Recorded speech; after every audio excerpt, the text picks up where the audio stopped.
ఈ లోకంలో మనం చేసే పనుల్లో కొన్ని మనకి ఆనందాన్ని ఇస్తాయి, కొన్ని మనకి బాధను కలిగిస్తాయి, మరికొన్ని ఇష్టమున్నా లేకపోయినా చేయాల్సి ఉంటుంది, కొన్ని కష్టమైనా సరే చేయాల్సి ఉంటుంది, కొన్ని విసుక్కుంటూ చేయాల్సి ఉంటుంది. విసుక్కుంటూ ఎప్పుడు చేస్తాం? ఆ పని ఇష్టం లేదు అయినా చేయాల్సి వస్తుంది. విసుక్కుంటూ గొణుక్కుంటూ సణుక్కుంటూ చేస్తాం. దేవుని వాక్యంలో దేవుడు మనకు కొన్ని విషయాలు మనకు చెప్తున్నాడు. ఏమిటంటే మనము ఈ లోకంలో ఉన్నప్పుడు కొన్ని పనులు చేయాలి. ఎట్లాంటి పనులు అంటే దేవునికి సంబంధించిన పనులు, దేవుడు తన వాక్యంలో మనకు చెప్పిన పనులు. అవి కూడా ఎట్లాగా చేయాలి? విసుగకుండా చేయాలి. ఎట్లాగా చేయాలి? విసుగకుండా. అంటే విసుగకుండా ఈ లోకంలో మనం కొన్ని పనులు చేయాలి అని దేవుని వాక్యం మనకు బోధిస్తుంది. ఏమేం పనులు చేయాలి అంటే ఈ లోకంలో మనం క్రైస్తవులుగా దేవుని బిడ్డలుగా జీవిస్తున్నప్పుడు కొన్ని పనులు విసుగకుండా చేయాలి అని దేవుని వాక్యం చెప్తుంది. ఏ ఏ పనులు చేయాలి విసుగకుండా?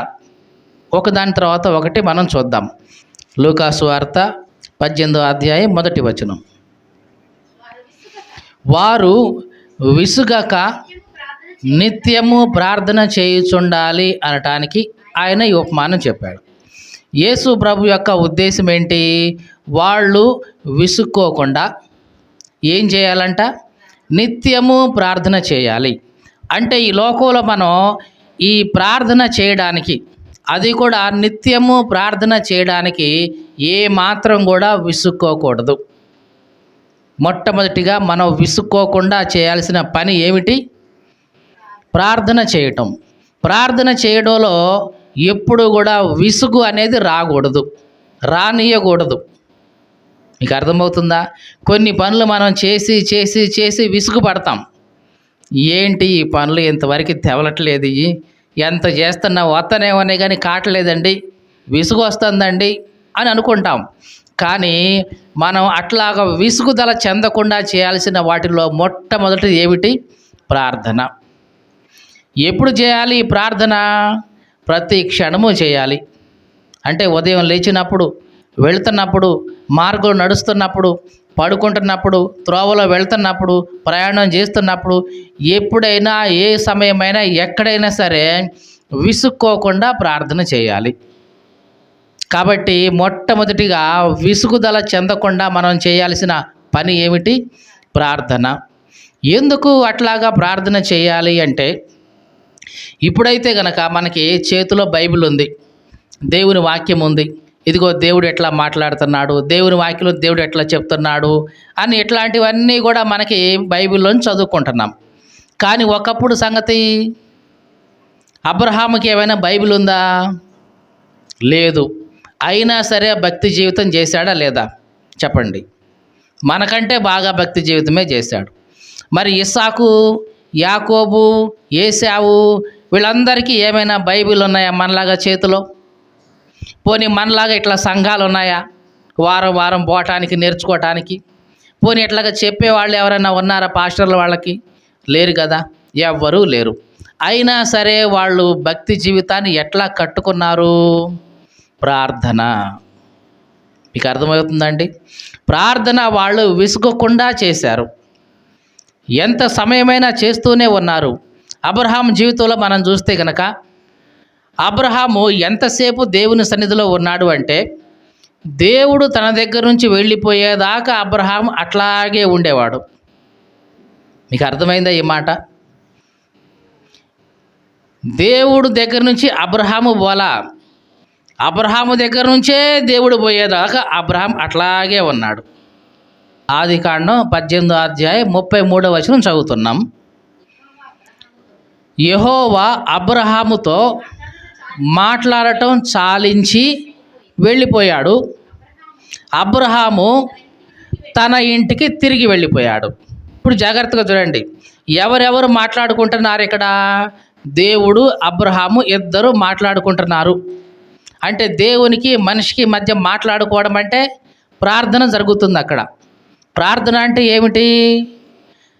మనిషి దేవునితో మాట్లాడడం, దేవుడు మనిషితో మాట్లాడడం, వీళ్ళిద్దరి మధ్య జరుగుతున్న conversation between the man and God, దాన్ని ఏమంటున్నాం? ప్రేయర్. ప్రార్థన అంటే ఏమంటున్నాం? దేవునికి మనిషికి మధ్య జరుగుతున్న సంభాషణ, అదే కదండి ప్రార్థన అంటే. కానీ ఈ దినాల్లో ప్రార్థన అంటే ఎట్లాగుందంటే వన్ వే ట్రాఫిక్ లాగా అయిపోయింది. దేవుడు వీళ్ళతో మాట్లాడేదాకా వీళ్ళు ఉండట్లా, వీళ్ళే చక మాట్లాడేసి ఇక ఫోన్ పెట్టేసినట్టుగా ఉంటుందన్నమాట. మీకు ఎవరికైనా అమ్మాయి కానీ అబ్బాయి కానీ ఉండి వాళ్ళు మీకు ఫోన్ చేయగానే హలో అమ్మా అని నువ్వు అనగానే చక వాళ్ళు చెప్పాల్సినవన్నీ చెప్పేసి ఉంటున్నా మరి అని ఫోన్ పెడితే ఎట్లా ఉంటుంది నీకు? ఇదేం ఫోను, ఇదేంటి? కనీసం ఒక మాట కూడా నన్ను మాట్లాడనీయకుండా అన్నీ ఆమె మాట్లాడేసి ఫోన్ కట్టేసింది, ఇది ఎక్కడ పాపం అని అంటామా లేదా? ఇప్పుడంటే కాస్త ఫోన్లు వచ్చినాయి, టాక్ టైం పెరిగింది, పైగా అన్లిమిటెడ్ వచ్చినాయి కాబట్టి ఎంతసేపైనా మాట్లాడుకుంటున్నారు. ఒకప్పుడు రూపాయి కాయిన్ ఫోన్లు ఉండేవి, నిమిషం లేదా 45 సెకండ్లే. ఆ రూపాయి కాయిన్ వేయటమే ఆలస్యం. అక్కడ వాళ్ళు హలో అని ఎత్తంగానే రూపాయి కాయిన్ పడిపోద్ది, అక్కడి నుంచి టైం కౌంట్ అవుతుంది. ఇక ఈ చెప్పదలుచుకున్న విషయాలు చాలా ఉంటాయి, కానీ ఉన్న టైం ఎంత? నిమిషంలే. ఆ నిమిషం లోపల చక అన్ని గబగబో చెప్పేసి ఇక ఉంటా అయిపోతుంది రూపాయి అనేసి ఫోన్ పెట్టేస్తారు. అంటే ఇదంతా కూడా ఏమంటున్నా వన్ వే ట్రాఫిక్. అంటే చెప్పుకుంటూ పోతాం, కానీ దేవుడు మనకి ఆ మాట వినపడేదాకా, దేవుడు మనతో మాట్లాడేదాకా ఉండం. ఈ దినాల్లో ప్రార్థన ఇట్లాగే ఉంది. కానీ నిజానికి ప్రార్థన అంటే ఏమిటి? దేవుడు నీతో మాట్లాడాలి, నీవు దేవునితో మాట్లాడాలి. అంటే దేవుడు నీతో మాట్లాడేదాకా నువ్వు ఎదురు చూడాలి, నీవు దేవునితో మాట్లాడాలి. ఇద్దరి మధ్య ఏం జరగాలి? సంభాషణ జరగాలి, కన్వర్సేషన్ జరగాలి. ఇక్కడ అబ్రహాము విషయంలో జరిగింది అదే. అబ్రహాము దేవుడు ఇద్దరు మాట్లాడుతూ ఉంటారు, చాలాసేపు మాట్లాడుతున్నారు. చివరికి మాట్లాడి ఎవరు ముందు వెళ్ళిపోయారు చెప్పండి? మనం చదువుకున్న మాటలో దేవుడు అబ్రహాముతో మాట్లాడడం చాలించి వెళ్ళిపోయాడు. దేవుడు వెళ్ళిపోయిన తర్వాత అబ్రహాము చిన్నగా తన ఇంటికి పోయాడు. ఇది అక్కడ రాయబడిన మాట, అవునా కాదా? అబ్రహాము ముందు బాలేదు, దేవుడే ముందు వెళ్ళిపోయాడు. అప్పుడు అబ్రహాము, అంటే దేవుడు తన దగ్గర నుంచి వెళ్ళిపోయేంత వరకు అబ్రహాము ఏం చేశాడు? ఎదురు చూశాడు. విసుగాకుండా ఆయనతో మాట్లాడుతూనే ఉన్నాడు, విసుగాకుండా ఆయన సన్నిధిలో ఉంటూనే ఉన్నాడు. ఈ దినాల్లో మనకి ఎట్లా ఉంటుందంటే ప్రార్థన గంట అంటే సరే, 2 గంటలు పర్వాలేదు, 3 గంటలు ఎక్కడ కూర్చుంటావంటే ఎంత విసుగు వచ్చిందండి. 4 గంటలైతే ఇక మాట్లాడాల్సిన పని లేదు. ఇప్పుడు భక్తి జీవితం ఎట్లా ఉందంటే ఇప్పుడు రెడీమేడ్ లాగా ఉంటుంది. రెడీమేడ్ ఎట్లా ఉంటుంది? అప్పటికప్పుడు రెడీ అయిపోతే తినేస్తాం, పోతాం, ఇంకంతే. కానీ మీకు తెలుసా, పాత కాలంలో ఇప్పుడు మనం చెప్పుకుంటున్న జాన్ వెస్లీ గారు కానీ ఈ జాన్ వెస్లీ గారు కాదు, పాత కాలంలో భక్తుల జీవితాల్లో ఉన్న జాన్ వెస్లీ గారు కానివ్వండి, తర్వాత డిఎల్ మూడీ గారు కానివ్వండి, వీళ్ళందరూ కూడా ప్రసంగాలు ఎట్లా చేసేవాళ్ళో తెలుసా? వాళ్ళ ప్రసంగాలు గంట కాదు ఉండేది, 3 గంటలు 4 గంటలు కంటిన్యూగా ఉంటాయి వాళ్ళ ప్రసంగాలు. ఎన్ని గంటలు ఉంటాయి? 3-4 గంటలు కంటిన్యూగా ఉంటాయి వాళ్ళ ప్రసంగాలు. అంటే వాక్యం బోధించడం ప్రారంభిస్తే 1 గంట, 2 గంటలు, 3 గంటలు అట్లా అవుతూనే ఉంటుంది. కానీ ఇప్పుడు మనకి ఎట్లా ఉందంటే గంట సేపు చెప్తే వామ్మో ఈయన వదిలిపెట్టేటట్లేడు, అమ్మో మైకో, చేతికి మైకు వస్తే చాలు ఈయనకి వదిలిపెట్టాడు, ఇక మాట్లాడుతూనే ఉంటాడు తెల్లార్లు అనేలాగా అంత విసుగు వస్తుంది దినాల్లో మనుషులకి. నిజానికి ఇక్కడ అబ్రహాము జీవితాన్ని చూస్తే అబ్రహాముకి దేవునికి అంత ప్రార్థన ఉంది. దేవుడు వెళ్ళిపోతున్నాడు కానీ అబ్రహాం వెళ్ళడానికి రెడీ అవ్వట్ల. దేవుడు వెళ్ళిపోయిన తర్వాత చిన్నగా అబ్రహాము తన ఇంటికి పోతున్నాడు. ఇది నిజంగా ప్రార్థన అంటే. అట్లాంటి ప్రార్థనా జీవితం అబ్రహాముకు ఉంది కాబట్టి విశ్వాసులకు తండ్రి అయ్యాడు. దేవునికి స్తోత్రం కలుగునుగాక. హల్లెలూయా. అందుకే దేవుడు మనకు చెప్తున్నాడు, ప్రార్థన చేయడంలో దేవుని సన్నిధిలో గడపడంలో విసుగు పడవద్దు. ఏం పడవద్దు? విసుగు పడవద్దు. ప్రార్థన చేయటం కోసం అర్ధగంట చేసావా, మంచిదే. గంట చెయ్యి, 2 గంటలు చెయ్యి, ఎంత సమయం చేయగలిగితే అంత సమయం విసుగు లేకుండా చెయ్యి. ఒకసారి అంతకుముందు కూడా చెప్పాను, ఒక గొప్ప ప్రభు ఉండేవాడు, లార్డ్ అనేవాళ్ళు ఆ కాలంలో. ఆయన తన దాసుని పిలిచి, నేను ప్రార్థన చేసుకోవడానికి గదిలో పోతున్నాను, ఒక అర్ధగంట కాగానే, ఎంత సమయం కాగానే, ఒక అర్ధగంట కాగానే నన్ను పిలువు, ఇక మనకు పనులు చాలా ఉన్నాయి, చేసుకోవాలి అని పోయి తన గదిలోకి వెళ్ళి మోకరించి ప్రార్థన చేయడం ప్రారంభించాడు. ఈ దాసుడు అర్ధగంట తర్వాత కిటికీలోంచి చూశాడు లేపుదామని. చూస్తే అతని ముఖమంతా చాలా ప్రకాశంగా ఉంది, చాలా ప్రశాంతంగా అతను ప్రార్థన చేస్తున్నాడు. ఇతనికి లేపబుద్ధి కాలేదు. గంట అయింది, 2 గంటలు అయ్యింది, 3 గంటలు అయ్యింది. ఇప్పుడు కూడా లేకపోతే బాగోదేమో అని అప్పుడు సౌండ్ చేసి లేపాడు. అయ్యగారు టైం అయిందని. ఈయన ప్రార్థన ముగించేసి తలుపు తీసుకొని బయటకు వస్తూ అన్నాడు, దేవుని సన్నిధిలో గడుపుతుంటే అర్ధగంట సమయం ఎంత తొందరగా అయిపోయిందో చూసివా. ఎన్ని గంటలు అయింది అప్పటికి? 3 గంటలు అయింది.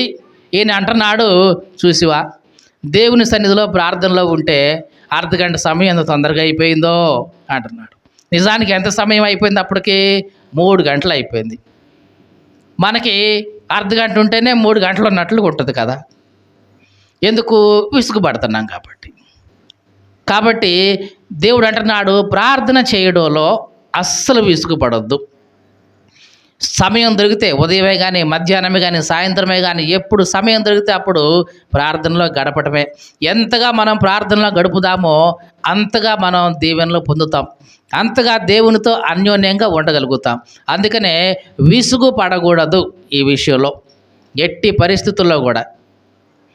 సమయమైనా అసమయమైనా సరే, ఏ సమయంలోనైనా సరే ప్రార్థన చేయడానికి సిద్ధంగా మనం ఉండాలి.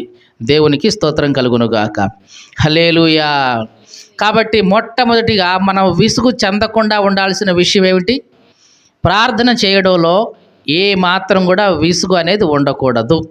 గలతీ పత్రిక 6వ అధ్యాయం 9వ వచనం, మనము మేలు చేయుట యందు విసుగక యుందము. చూడండి, మొట్టమొదటిది ఏ విషయంలో విసుక్కోకుండా ఉండాలి? ప్రార్థన చేయడంలో విసుగుదల ఉండకూడదు. ఇక రెండవదిగా ఏ విషయంలో విసుగుదల చెందకుండా ఉండాలంటే మేలు చేయడంలో. ఏ విషయంలో? మేలు చేయడంలో. మరి ముఖ్యంగా విశ్వాస గృహానికి చేరిన వారి విషయంలో మేలు చేయడంలో విసుక్కోకూడదు. ఏమి చేయటంలో చెప్పండి? మేలు చేయాలి, విసుక్కోకుండా మేలు చేయాలి. ఎన్నిసార్లు చేయాలి వీడికి మేలు అని అనుకోకుండా. అనుకుంటాం కదా మనం కొన్నిసార్లు. అట్లా అనుకోకుండా ఎన్నిసార్లు చేయగలిగితే అన్నిసార్లు మేలు చేస్తూనే ఉండాలి. తర్వాత మాటలో ఏమి రాయబడి ఉందంటే, మనము అలయక మేలు చేస్తమేని. చదువుదాం. మనము అలయక మేలు చేస్తమేని తగిన కాలంలో పంటకు వస్తామన్నమాట. అంటే విసుగకుండా మేలు చేస్తూ ఉంటే ఆ మేలు కాస్త ఏమవుద్ది? తగిన కాలంలో నీకు పంటలాగా దేవుడిస్తాడు. దేవునికి స్తోత్రం కలుగునుగాక. హల్లెలూయా. అంటే నువ్వు ఎక్కువగా మేలు చేస్తూ ఉంటే, మంచి చేస్తూ ఉంటే, ఆ మంచి అంతా కూడా ఎట్లాంటిది? విత్తనాలు లాంటిది అనమాట. ఎట్లాంటిది అంటున్నాం? విత్తనాలు లాంటిది. ఆ మంచిది నువ్వు విత్తిన తర్వాత కొంతకాలం అయిన తర్వాత దాన్ని పెరిగించి పండించి దాని ఫలాన్ని దేవుడు నీ చేతికి అప్పగిస్తాడు. అంటే నువ్వు ఎంత మేలు చేస్తే అంత ఫలితాన్ని దేవుడు మరలా నీకు ఇస్తాడు.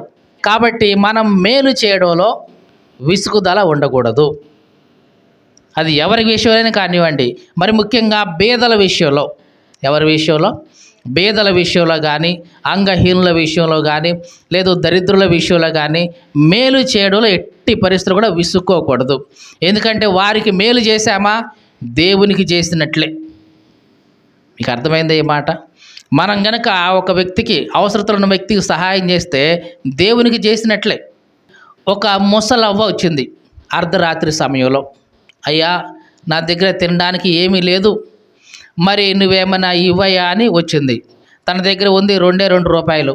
ఆ రూపాయలు ఆవిడ చేతిలో పెట్టేసి ప్రార్థన చేశాడు ఈయన. ప్రభువా, నా దగ్గర ఏమీ లేదు, అయినా సరే ఆ వ్యక్తి వచ్చింది, విశ్వాసం, ఎవరైనా సరే బేదరాలు, మొత్తానికి మేలు చేయాలని నాకు అనిపించింది నీ మాటను బట్టి.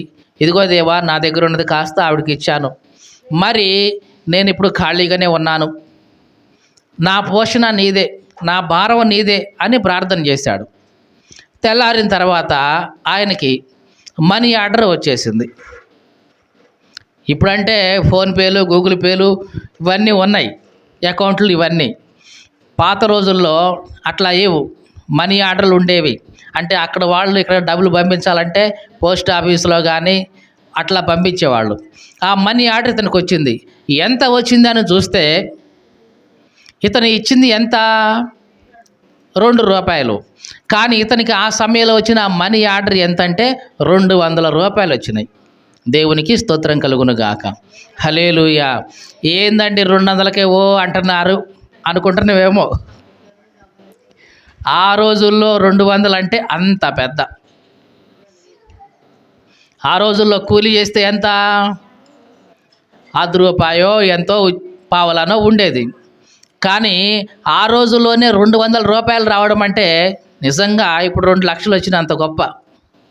దేవునికి స్తోత్రం కలుగును గాక. అందుకని మేలు చేయడంలో ఎప్పుడు కూడా విసుగుదల ఉండకూడదు. మరి వీళ్ళకి ఇస్తే నాకేమి ఉండదు కదా అనే ఆలోచన లేకుండా మనం అలయక మేలు చేస్తూ ఉంటే గనక తగిన కాలంలో దేవుడు మనకు పంటనిస్తాడు. మనం కనుక మత్తయి సువార్త 25వ అధ్యాయం 40వ వచనంలో చూస్తే, చదువుదా ఆ మాట ఒకసారి.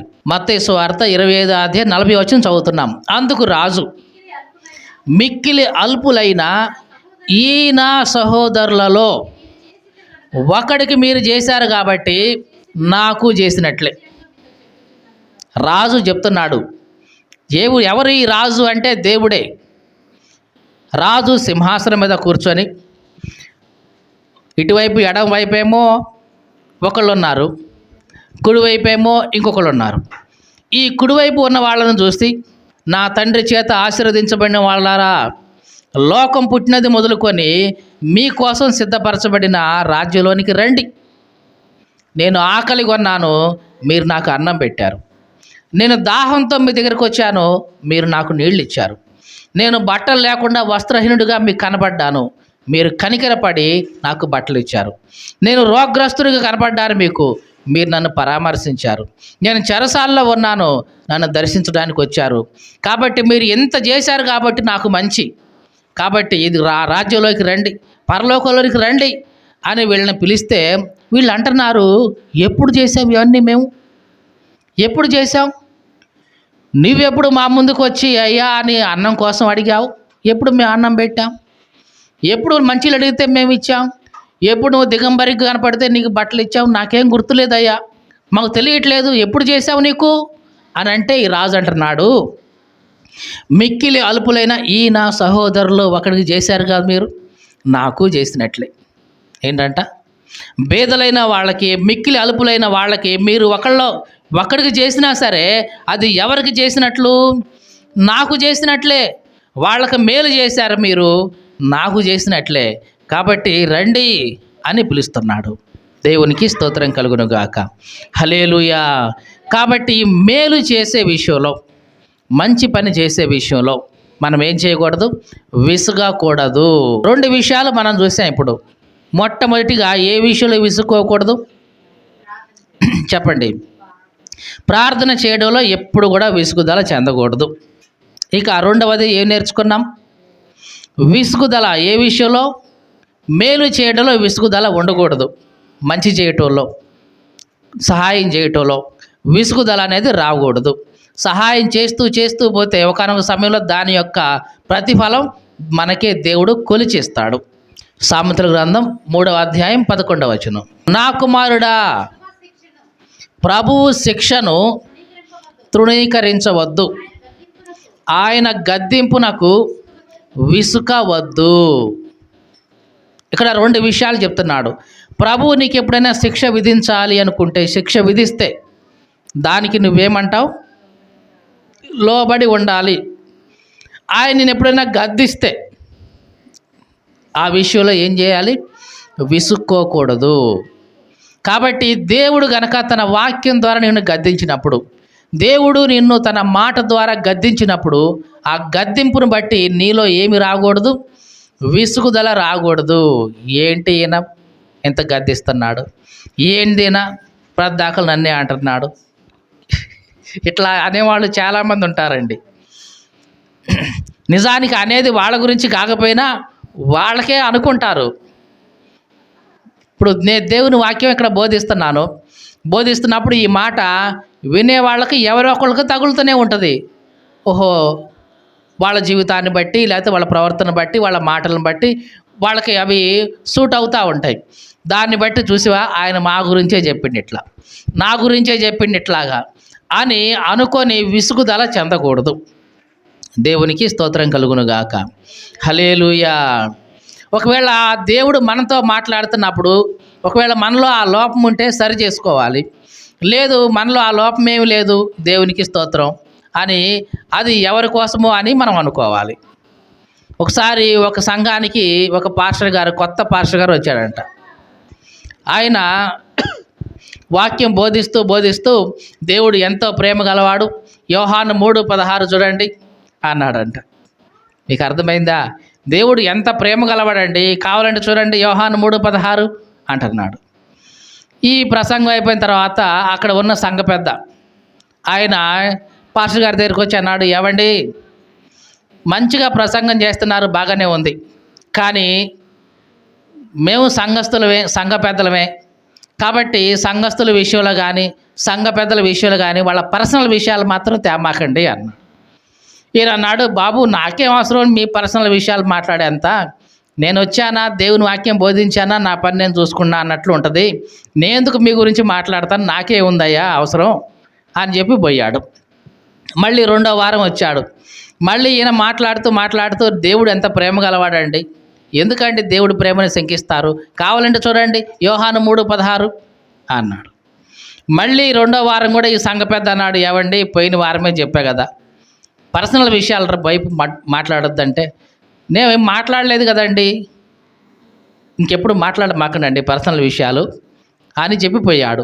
మళ్ళీ 3వ వారం వచ్చాడు. మళ్ళీ అదే విషయాలు మాట్లాడుతూ దేవుని యొక్క ప్రేమ అనంతమండి, దేవుడు ఎంత గొప్ప ప్రేమ కలిగిన వాడు, కావాలంటే చూడండి యోహాను 3:16 అన్నాడు. ఇక ఆయన వండబెట్టలేక గట్టిగా అడిగాడు, ఏవండి 3 వారాల నుంచి ఇదే మాట చెప్తున్నా మీకు, వద్దన్న మా ప్రసంగంలోకి పోతున్నారు, అది మీకు మంచిది కాదు, జాగ్రత్త అని గట్టిగా హెచ్చరించి పోయాడు. ఈయనకి ఏం అర్థం కావట్లా, ఏంటి నేనేం చెప్పాను ఈయన గురించి నేనేం మాట్లాడాను అసలు అని అనుకొని పక్కావుని అడిగాడమ్మా, ఏంటి ఆయన అంత అరిసిపోతున్నాడు, నేనేం చెప్పా ఆయన గురించి అని అంటే, అప్పుడు అంది, ఆయన సంఘ పెద్ద యోహాను గారు కదండి, అది తెలుసు, యోహాను గారే సంఘ పెద్దే, మీకు అంతవరకే తెలుసండి, ఆయనకి 3 పిల్లలండి, అదే 3 భార్యలండి, 16 మంది పిల్లలండి. యోహాను 3:16 అన్న ప్రతిసారి మీరేమో వాక్యంలో రెఫరెన్స్ అనుకుంటున్నారు, ఆయనేమో ఏమనుకున్నాడు చూడండి, యోహాను గారు 3 భార్యలు 16 మంది పిల్లలు అన్నట్టుగా ఆయన అనుకుంటున్నాడండి. ఆయన ఏమనుకుంటున్నాడు, ఈ అయ్యగారేమో యోహాను 3:16 అంటే రెఫరెన్స్ అనుకుంటున్నాడు. యోహాను సువార్త 3వ అధ్యాయం 16వ వచనం అని ఈయన ఉద్దేశం. అదే ఆయనకి ఎట్లా వినపడుతుంది, యోహాను గారిని చూడండి 3 భార్యలు ఉన్నారు, 16 మంది పిల్లలు ఉన్నారు అన్నట్లుగా ఆయనకి వినపడుతుంది. కాబట్టి ఒకవేళ ఇట్లాగే దేవుడు మనల్ని గద్దిస్తే కనుక మనం ఏం చేయాలి, విసుగుకోకూడదు, విసుగుదల చెందకూడదు. గద్దింపును ఎవరైతే స్వీకరిస్తారో వాళ్ళు ఉన్నత స్థానానికి వెళ్తారు. దేవునికి స్తోత్రం కలుగునుగాక. హల్లెలూయా. గద్దింపును ఎవరైతే స్వీకరిస్తారో వాళ్ళే గొప్పవాళ్ళు అవుతారు. ఒక చిన్న ఉదాహరణ బైబిల్లోంచి చెప్పి నేను ముగిస్తాను. యేసు ప్రభు 12 మంది శిష్యుల్ని దగ్గర పెట్టుకొని ఇలాగా భోజనం బల్ల దగ్గర ఉండి రొట్టె ముంచి అందరికి ఇచ్చుకుంటూ పోయిస్తూ, అలా పోయే సమయంలో నన్ను అప్పగించేవాడు మీలో ఒకడు ఉన్నాడు అని చెప్పాడు. అందరూ కూడా నేనా ప్రభువా, నేనా ప్రభువా, నేనా ప్రభువా అనుకుంటూ వచ్చేశారు. యోధా ఉన్నాడు కదా, ఇస్కరియోతు యోధా, ఈయన కూడా అందరూ అన్నప్పుడు ఈయన అనిపోతే బాగోదు కదా. విషయం తెలిసినా తన లోపల అందరి ముందు మంచివాడు కనపడాలంటే అందరితో పాటు ఒక మాట అన్నాడు, ప్రభువా నేనా అన్నాడు. యేసు ప్రభు అన్నట్లుగా నీవన్నట్టే అన్నట్టుగా సైగ చేశాడు. ఆ సైగ యేసు ప్రభుకి యోధాకి తప్ప ఎవరికి తెలియదు, అర్థం కాలేదు. తర్వాత యోధా నువ్వు చేయాల్సింది చేయన్నాడు. గద్దించింది ఏమీ లేదు. ఇదే యేసు ప్రభు ఆ చిన్న విషయానికే యోధా బాగా మనస్పర్ధ పెట్టుకొని చివరికి యేసు ప్రభువుని అప్పగించేంతగా తయారైపోయాడు. ఇదే యేసు ప్రభు ఇంకొక సందర్భంలో పేతురు యేసు ప్రభు చేయబట్టుకొని, ప్రభువా సిలువ మరణం నీకు కలగదు, అది ఎప్పుడు జరగదు, నీకు దూరమైపోవును గాక అంటే యేసు ప్రభు పేతురు వైపు తిరిగి డైరెక్ట్గా ఏమన్నాడు తెలుసా? సాతానా నా వెనుకకు పో, నువ్వు నాకు అభ్యంతర కారణంగా ఉన్నావు, నువ్వు మనుషుల సంగతులను ఆలోచిస్తున్నావు, దేవుని సంగతులను ఆలోచించట్లా అని అందరి ముందు బహిరంగంగా ముఖం మీద కొట్టినట్లుగా పేతురుని గద్దించాడు.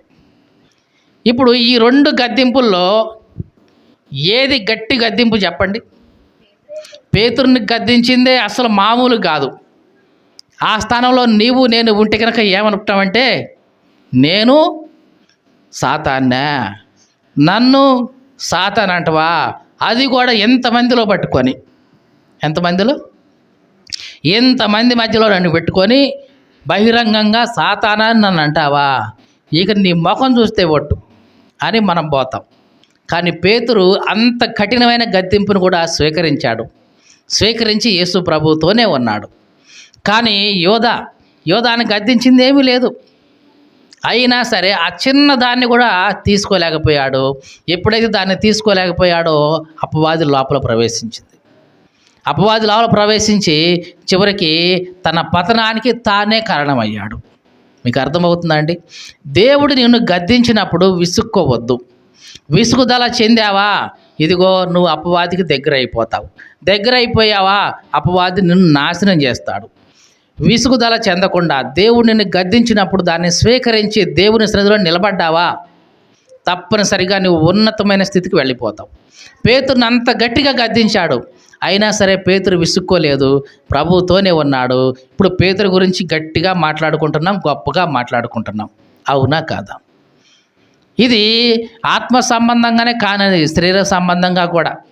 స్కూల్లో టీచర్ ఉన్నాడు, గద్దించాడు, తిట్టాడు, కొట్టాడు. దాన్ని మంచిగా రిసీవ్ చేసుకుంటే వాడు బాగుపడతాడు, వాడి భవిష్యత్తు బాగుంటుంది. ఎందుకంటే భవిష్యత్తు బాగుండాలనే కదా ఏ గురువైనా సరే వాళ్ళని గద్దించేది, శిక్షించేది. అట్లా కాకుండా తల్లిదండ్రులు పోయి మావాడినే కొడతావు నువ్వు, మేమే కొట్టలా ఇంతవరకు. ఈ రోజుల్లో ఎట్లా ఉందంటే పిల్లల్ని అనేది లేదు, కొట్టేది లేదు, తిట్టేది లేదు. ఒకవేళ ఏదైనా అన్నా తిట్టినా కొట్టినా పోయి ఇంట్లో చెప్తాడు, నాన్న నన్ను ఇట్ట అన్నాడు, నిన్నే అన్నాడా, పా ఆయన సంగతి చూద్దాంపా అని ఇక వచ్చేసి, ఏందండి మామూలు ఇట్ట అన్నారంట, మీ వాడు ఇట్ట చేసిరంటే, అట్ట చేస్తే మాత్రం అంటారా ఏంది, సరిగ్గా చదవకపోతే ఏందంట, చదవకపోతే తిట్టాలా, చదవకపోతే కొట్టాలా, మా వాడు ఏం చేయొద్దు. సరే అండి మేము ఏమీ చేయం, వదిలేస్తే ఏమవుతాడు, చివరికి వీడు నాశనం అయిపోయి ఆ తండ్రిని లెక్క చేయకుండా చివరికి సమాజానికే చీడ పురుగులాగా తయారవుతాడు. కాబట్టి గద్దింపు నీకు వచ్చినప్పుడు ఆ విషయంలో విసుక్కోకూడదు. అలా విసుక్కోకుండా నువ్వు నిలబడితే నీ భవిష్యత్తు బంగారు బాటలాగా ఉంటుంది. దేవునికి స్తోత్రం కలుగునుగాక. హల్లెలూయా. కాబట్టి దేవుని వాక్యంలో నుంచి మనం 3 విషయాలు మనం నేర్చుకున్నాం. ఒకటి, ఏ విషయంలో మనం విసుక్కోకూడదు చెప్పండి? ప్రార్థించే విషయంలో ఎప్పుడు కూడా విసుగుదల చెందకూడదు. ఇక రెండవది ఏ విషయం నేర్చుకున్నాం? మేలు చేయడంలో ఎప్పుడు కూడా విసుక్కోకూడదు. సాధ్యమైనంత వరకు, చేయగలిగినంత వరకు మేలు చేస్తూనే ఉండాలి. చేయగా ఏదో ఒక సమయంలో ఆ చేసిన మేలే నీకు రెట్టింపు ఆశీర్వాదంతో దేవుడు నీకు తిరిగిస్తాడు. కాబట్టి విసుగు వదల లేకుండా మేలు చేస్తూనే ఉండాలి. మంచి కార్యం, మంచి పనులు చేస్తూనే ఉండాలి. సహాయం చేస్తూనే ఉండాలి. ఇక మూడవదిగా ఎక్కడ విసుక్కోకూడదు? దేవుడు మనలను గద్దిస్తున్నప్పుడు, తన వాక్యం ద్వారా కానివ్వండి, తన స్వరం ద్వారా కానివ్వండి, సేవకుడి ద్వారా కానివ్వండి, దేవుడు గనక మనల్ని గద్దిస్తూ ఉన్నప్పుడు విసుగుదల చెందకుండా నిలబడి మనం ఉండగలిగితే, ఆ గద్దింపుని స్వీకరించి నిలబడితే మన భవిష్యత్తు ఇదిగో పరలోకంలో ఉంటుంది. పేతురు యొక్క భవిష్యత్తు పరలోకంలో ఉంది. మరి చిన్న గద్దింపునే తీసుకోకుండా దాన్ని వ్యతిరేకించి విసుక్కొని పోయిన యోధా యొక్క పరిస్థితి ఎట్లా ఉంది? నరకంలో ఉన్నాడు. మీకు అర్థమైందండి? గద్దింపుని స్వీకరించిన వాడేమో పరలోకంలో ఉన్నాడు. గద్దింపుని విసుగుదల పొంది వెళ్ళిపోయిన వాడు ఎక్కడున్నాడు? చివరికి నరకంలో ఉన్నాడు.